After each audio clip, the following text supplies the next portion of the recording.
Does your family have a hard time agreeing on which cookies are their favorite? Well, if that is the case at your house, you are gonna love today's recipe. I'm Lindsay with My Better Batch, and today we are making kitchen sink cookies.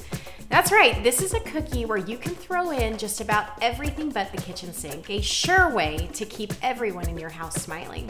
Let's get baking.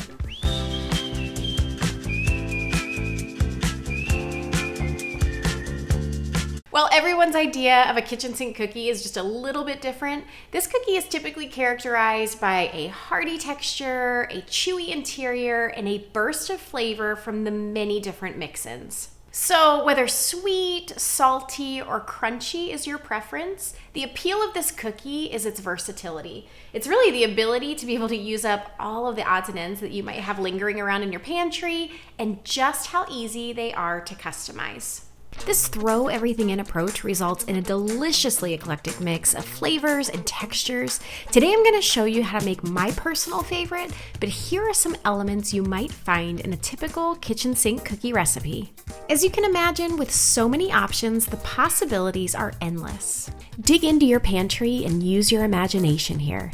You can use chocolate, nuts, freeze-dried fruit, cereal, or even snacks like pretzels and potato chips. But today we're going to focus on my personal favorite, and for that you'll need 1 package of chocolate chunk cookie mix prepared according to package instructions, 1/3 cup of pretzel pieces, 1/3 cup of Kraft Caramel Squares cut into small pieces, and 1/4 cup of Toffee Bits.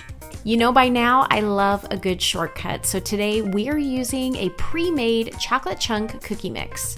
So in the base of my stand mixer, I've added 1 package of chocolate chunk cookie mix, which calls for 1 egg and 6 tablespoons of softened butter.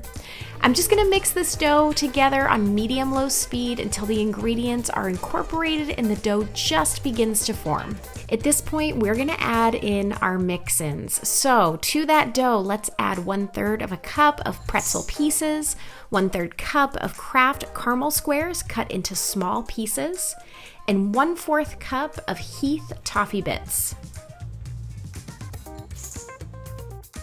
And in true everything but the kitchen sink fashion, we're just gonna throw it all in and turn that mixer back on medium-low until all of those mix-ins are fully incorporated. I've scooped my cookies today with a 2 tablespoon scoop, and they're ready to head into a 375-degree oven for about 9 to 10 minutes.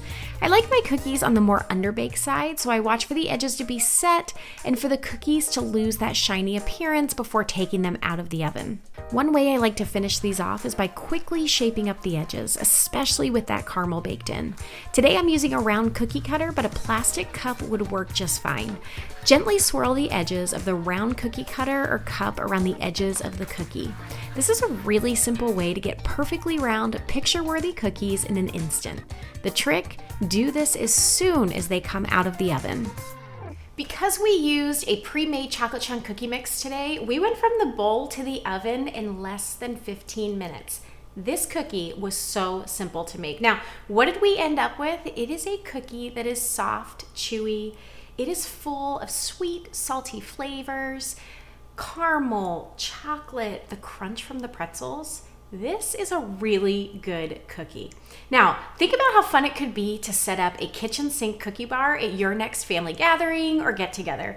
Everybody could get some cookie dough. You could spread out the mix-ins. I bet things would get pretty creative pretty quickly.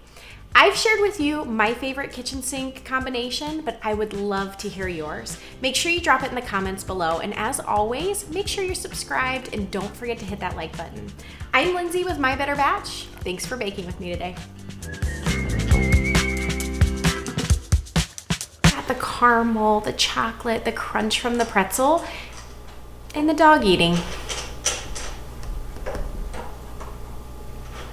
We've got the dog eating.